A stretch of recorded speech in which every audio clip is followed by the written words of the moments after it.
Bom dia, pessoal!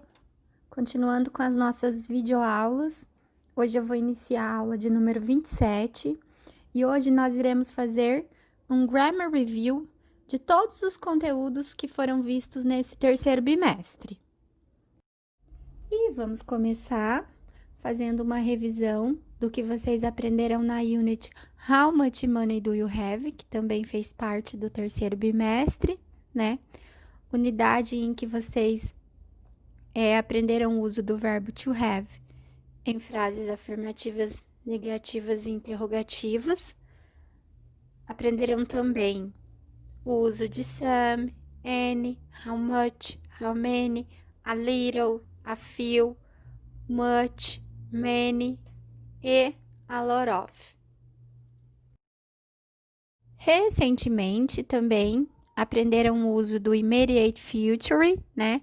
Uma forma de expressar o futuro na língua inglesa por meio do going to ou gonna, né? Forma coloquial.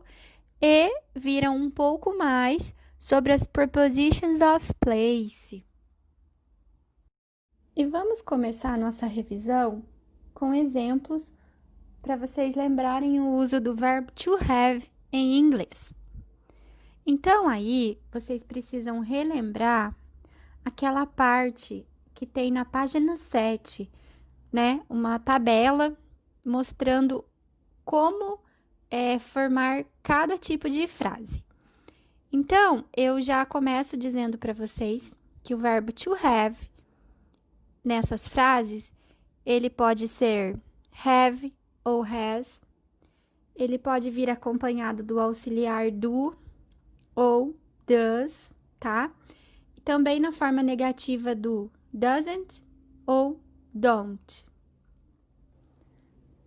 Para começarmos, analisem comigo a primeira frase. I have a blue car, né? Eu tenho um carro azul.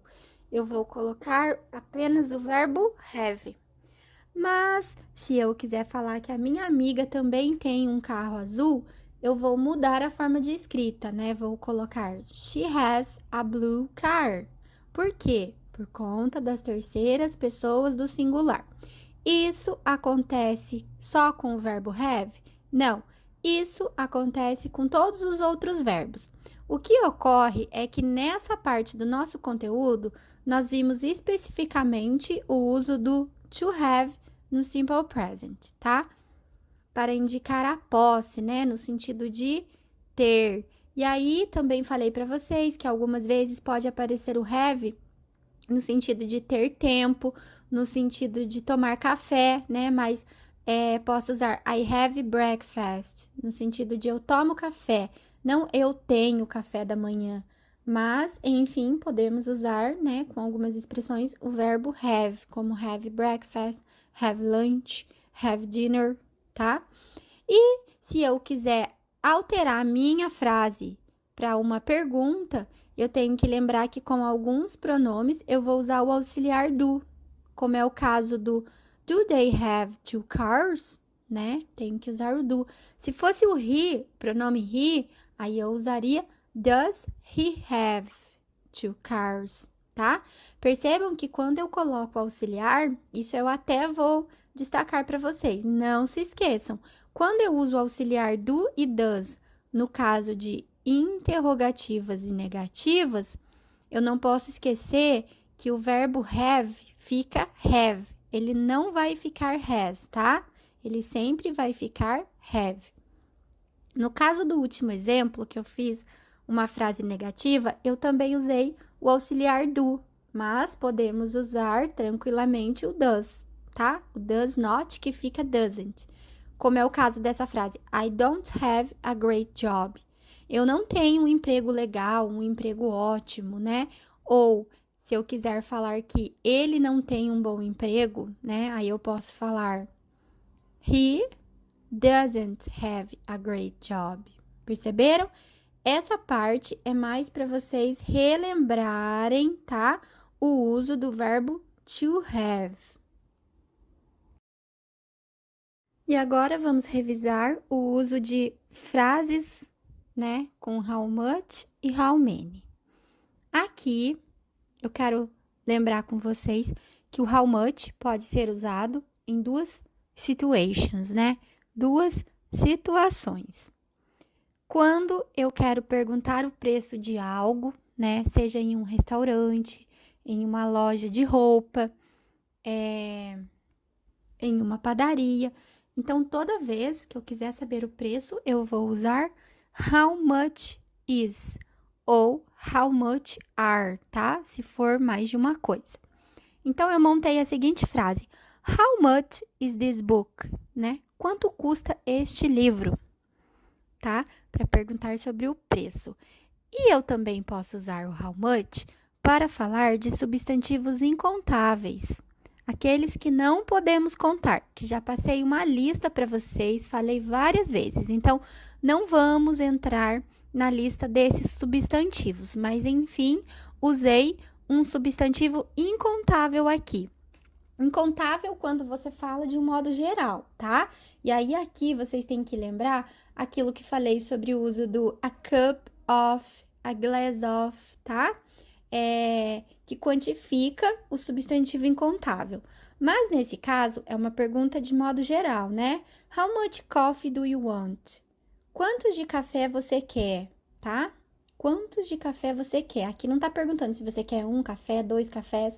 Por quê? Porque o café, ele é incontável, a não ser, repito, que vocês usem, né? A não ser que vocês usem uma xícara de café, 2 xícaras de café, tá? Aí sim, é diferente. E também vocês aprenderam um pouco, né, sobre o how many, tá? How many usado somente com substantivos contáveis. Aqueles que nós aprendemos sobre substantivos que têm a escrita no plural, tá? Então, aqui nós falamos de substantivos também, né? Alguns substantivos que vocês tinham que lembrar lá do plural do substantivo, né? Como feet, foot, teeth, tooth, né? Car, cars, entre outros. E aí eu tenho a pergunta: How many cars do you have? Quantos carros você tem? Aqui eu posso contar. E aqui, então, vocês encontram palavrinhas que estão interligadas, né, com a questão da pergunta de how much e how many. Então, toda vez que vocês forem responder perguntas sobre substantivos incontáveis, vocês irão usar much, a little ou a lot of. Então, quando alguém pergunta, How much coffee do you want? Você pode responder, much coffee, a little coffee ou a lot of coffee, tá? E respondendo a pergunta, How many cars do you have? Você poderá então usar many, a few ou a lot of. Percebam, I have many cars, né? Eu tenho muitos carros. I have a few cars. Eu tenho poucos carros. Ou I have a lot of cars. Eu tenho muitos carros. Percebam que o a lot of pode ser usado tanto com substantivos incontáveis quanto com substantivos contáveis. Essa página toda que eu fiz, essa parte toda que eu fiz revisão com vocês está na página 7, tá? Só olhar na página 7 que vocês irão perceber.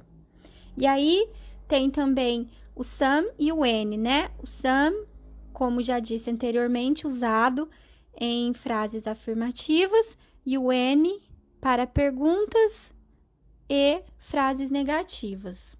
Só não esquecer que em perguntas de oferecimento, eu também posso usar o some. E, enfim, chegamos no immediate future. Prometo que é a última aula que falo deles para vocês, onde nós precisamos usar, né, a expressão going to ou gonna, né, típica do inglês falado, informal, né, uma expressão aí, gonna, tá? E sobre esse tempo verbal, né, o que vocês não podem esquecer? Que o going to ou gonna é usado para indicar uma ação que vai ocorrer muito em breve. Uma ação organizada, planejada, com a certeza de que irá acontecer. Na parte gramatical, esse tempo verbal é formado pelo verbo to be, no tempo presente, que são eles o am, o is e o are, e pela expressão going to ou gonna, tá? Mais um verbo principal. Lembrar também que usamos o is, né? Quando o sujeito for he, she ou it. Nesse caso, quando for um objeto, animal, lugar, tá? Quando for referir à primeira pessoa, usar o am. E quando for com os outros pronomes, usar o are.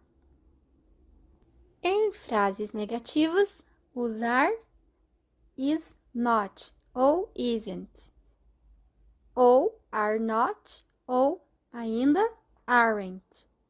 Nas frases interrogativas, vocês podem usar tanto as question words, como expliquei semana passada.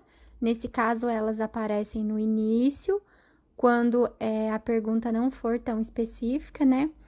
E também podem fazer a forma interrogativa acrescentando o verbo to be no início da pergunta, e não esquecer do ponto de interrogação. Nesse contexto, as frases afirmativas, negativas e interrogativas podem ser formadas por going to ou gonna, normalmente.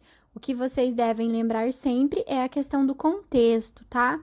Se for inglês falado, mais informal, sem problemas usar gonna. Se for um artigo, um texto mais assim formal, usar going to. E não esquecer, né, que toda frase tem um verbo principal. No caso do verbo go, é aquilo que expliquei para vocês. Pode colocar ou não, tá? Não é necessário. E vamos agora falar um pouco mais sobre as prepositions of place, que está mais recente, né?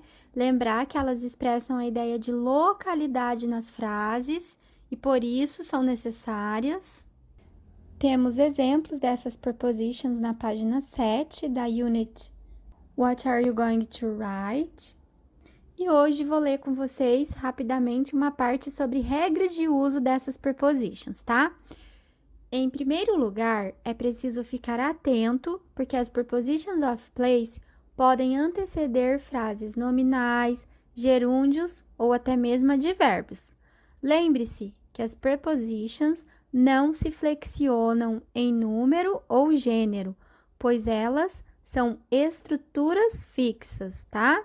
E normalmente, essas prepositions of place não aparecem, prestem atenção, não aparecem nem no começo, nem no final das frases. Tanto que nos exemplos da aula 26, eu acho, ou 25, e também na página 7, vocês irão perceber que elas aparecem no meio. Acho que tem na aula 26 ou 25 mesmo, para vocês observarem isso. Enfim, tá? Prestem atenção que elas nunca aparecem, né? Normalmente não aparecem no início nem no final. E, enfim, temos a nossa tarefa da semana, que é a página 10, exercício 4. Não é necessário escutar o áudio para fazer, basta prestar atenção nas falas dos personagens. E aí, vocês irão completar a letra A, B, C com as palavras dadas e usando, né, a WA de questions where. E depois que formar as questions, acrescentar respostas, né, em primeira pessoa, usando I'm going to alguma coisa.